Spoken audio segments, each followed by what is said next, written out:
John Wick Chapter 3 Parabellum is the third film in the John Wick film series.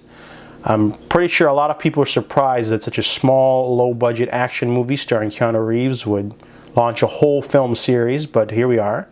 For me, I'll be honest, I'm not the biggest fan of the John Wick movies. They are enjoyable action movies.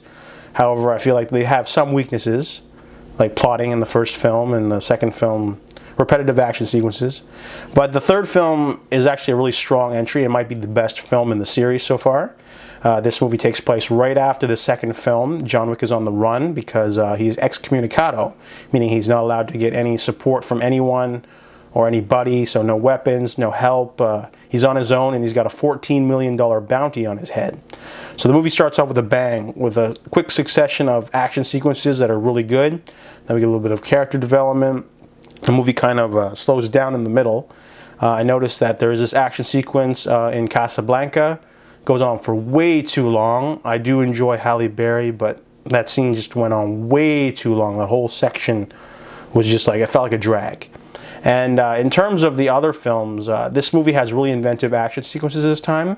I noticed that they did their best and they tried their hardest to change things up, because the one thing I didn't enjoy really in the last couple of John Wick movies is that whenever John Wick goes up against like a group of henchmen, like just random bodyguards, they have no skill whatsoever, and he cuts through them like butter, and there's no suspense or tension. Like in the first film, when he goes up against the head of security guy, you know, he gives him a bit of a fight.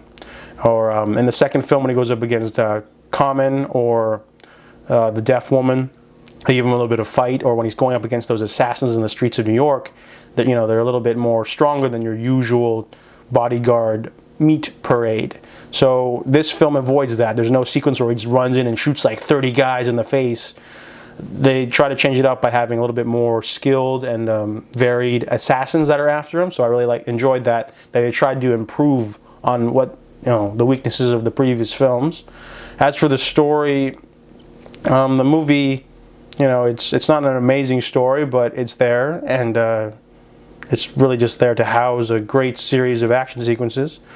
And Keanu Reeves is a really good job. The villains this time, I don't even remember really who they are. There's like an educator. She's like a sort of like go-between for the high table.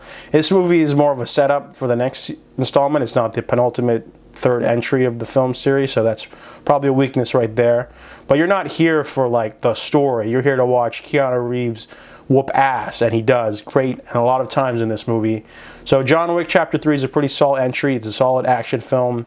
A little bit more improved over the second and first film, I feel. So I give John Wick Chapter 3 Parabellum a 7.5 out of 10.